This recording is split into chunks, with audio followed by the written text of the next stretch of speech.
a Filipino for nothing.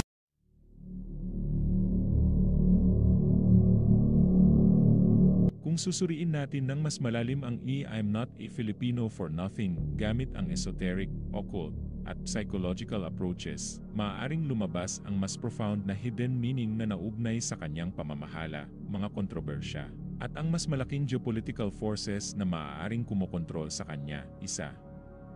The occult principle of hidden in plain sight, isa sa mga pangunahing prinsipyo ng esotericism at occult deception ay hidden in plain sight, ang konsepto na ang katotohanan ay naitatago sa pamamagitan ng pagiging lantad nito.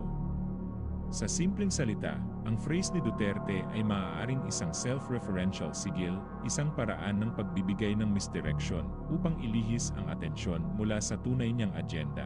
I'm not a Filipino for nothing, possible occult interpretation. I am a Filipino as a role, but serve something else. Duality of meaning, light-shadow, exoteric meaning, literal. Ako ay isang makabayang Pilipino na may layunin. Esoteric meaning, occult. Ako ay isang Pilipino, ngunit may mas mataas na agenda sa likod nito. Sa occult philosophy, ang ganitong klase ng phrase ay ginagamit upang protektahan ang tunay na intensyon sa pamamagitan ng paggamit ng double entendre at subliminal encoding.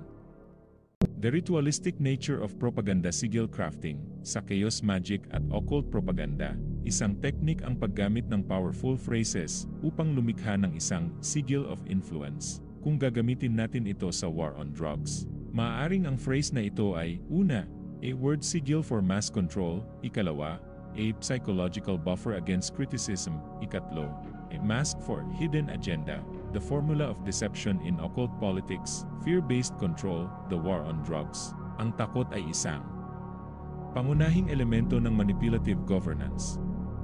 Sa occult philosophy, ang kaguluhan, chaos, ay ginagamit bilang isang paraan ng paglikha ng bagong order o control. The false hero, controlled opposition, ang leader ay maaaring lumabas bilang isang tagapagtanggol, ngunit sa totoo'y bahagi ng sistemang kanyang nilalabanan, the silent oath, blood power, sa mga esoteric at secret society traditions. May mga panunumpa ng katahimikan at pagsunod sa isang mas mataas na kapangyarihan. Maaaring ang I'm not a Filipino for nothing ay isang encoded affirmation ng kanyang posisyon sa isang mas malaking larong geopolitikal.